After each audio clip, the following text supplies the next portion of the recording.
بسم اللہ الرحمن الرحیم۔ اللہم صلی علی محمد وعلی آل محمد کما صلیت علی ابراہیم وعلی آل ابراہیم انک حمید مجید۔ اللہم بارک علی محمد وعلی آل محمد کما بارکت علی ابراہیم وعلی آل ابراہیم انک حمید مجید۔ رب اشرح لی صدری ویسر لی امری واحلل عقدۃ من لسانی یفقہوا قولی۔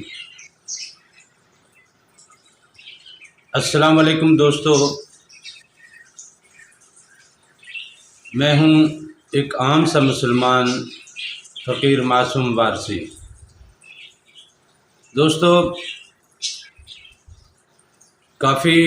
عرصے سے دوستوں کی یہ فرمائش رہی کہ اصلاحی گفتگو کی جائے اور اس اصلاحی سیشنز کو یوٹیوب کے ذریعے مختلف دوستوں تک پہنچایا جائے۔ تو یہ سوچا کہ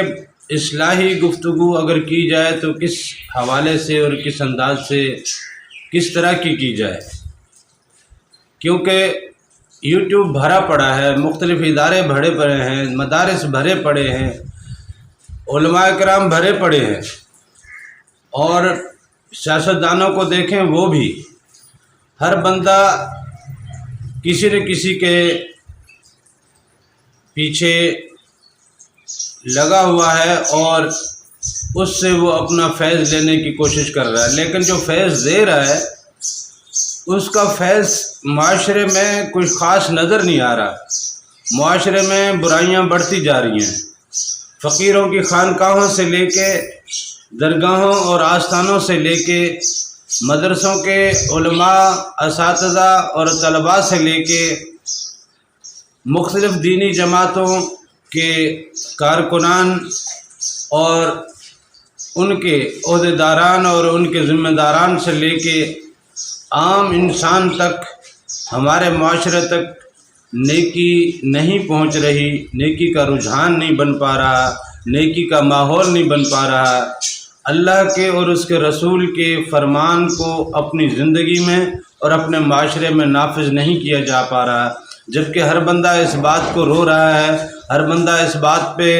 گفتگو کر رہا ہے کہ حکومت نے یہ کیا، حکومت یہ کر رہی ہے، حکومت پہ غاصب بیٹھے ہیں، حکومت پہ لٹیرے بیٹھے ہیں، دفتروں میں لٹیرے بیٹھے ہیں، فلاں ادارہ کرپشن کر رہا ہے، فلاں ادارہ یہ کر رہا ہے، دوسروں پہ الزام پھینکتے جا رہے ہیں، دوسروں پہ الزام پھینکتے جا رہے ہیں۔ جب ان کی اپنی بات کی جاتی ہے تو وہ کہتے ہیں ہم حق پہ ہیں۔ آپ تمام علماء کرام سے دیکھ لیں، تمام سیاسی رہنماؤں کو دیکھ لیں کہ وہ یہی کہتے ہیں کہ ہم نے عوام کے لیے یہ کیا، ہم نے ملک کے لیے یہ کیا، ہم نے معاشرے کے لیے یہ کیا، اور ہم یہ کر رہے ہیں، اور یہ بہتری آ رہی ہے، یہ بہتری آ رہی ہے، یہ بہتری آ رہی ہے۔ مثال کے طور پہ آپ کسی ایک پارٹی کو، الف کو لے لیں، اس نے اپنی بہتری اتنی گنوائی کہ ایک کتاب بھر جائے۔ پھر کسی اور تنظیم کو لے لیتے ہیں جو بے نام سے ہے، اس کو لے لیا تو وہ اپنی بہتریاں اور اپنی پروگرس گنوائے گی تو وہ پتہ نہیں کتنی گنوا دے گی۔ پھر اس طرح آگے مزید تنظیموں کو اور جماعتوں کو ہم چیک کرتے جائیں، دیکھتے جائیں اور ان کی پروگرس لیتے جائیں تو یہ بہت ہی بڑی پروگرس اور بڑا ہی کوئی کام جناب انہوں نے کر دیا ہے، لیکن معاشرے میں برائی عام ہے، معاشرے میں ہر طرح کا ناسور اور ہر طرح کی بیماری موجود ہے۔ اس کی اصل وجہ یہ ہے کہ ہم جو تعلیم دے رہے ہیں وہ دنیاوی تعلیم دے رہے ہیں، دنیاوی فوائد پہ بات کر رہے ہیں، دنیاوی عہدوں کی بات کر رہے ہیں، دنیاوی مراعات کی بات کر رہے ہیں۔ ہم دین کے حوالے سے گفتگو کرتے بھی ہیں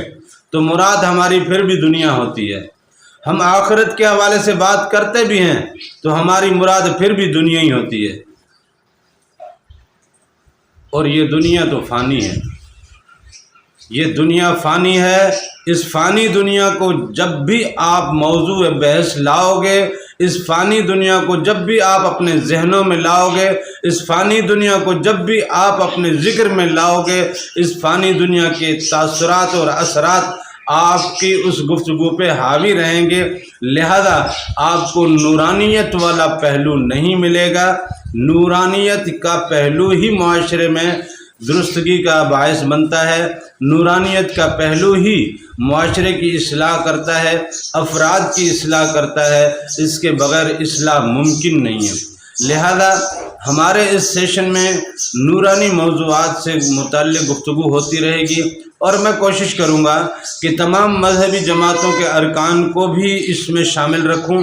بالخصوص جماعت اسلامی کے ارکان کو، کیونکہ میں پیدائشی جماعت اسلامی کے گھرانے سے ہوں، بلکہ جماعت اسلامی پیدائشی ہمارے گھرانے سے ہے۔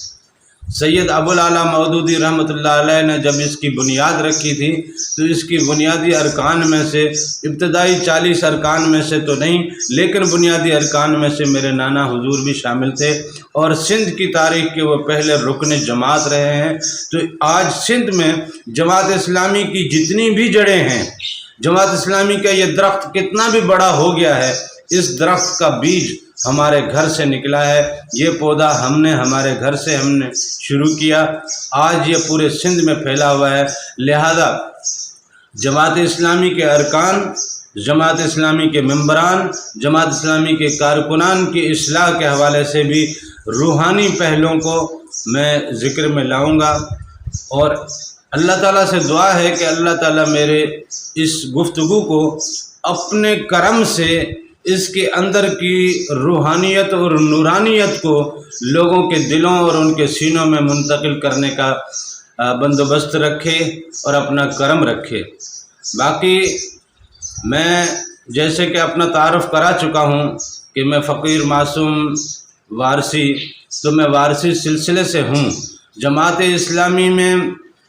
حنفی مسالک سے بھی ہیں، حنبلی مسالک سے بھی ہیں،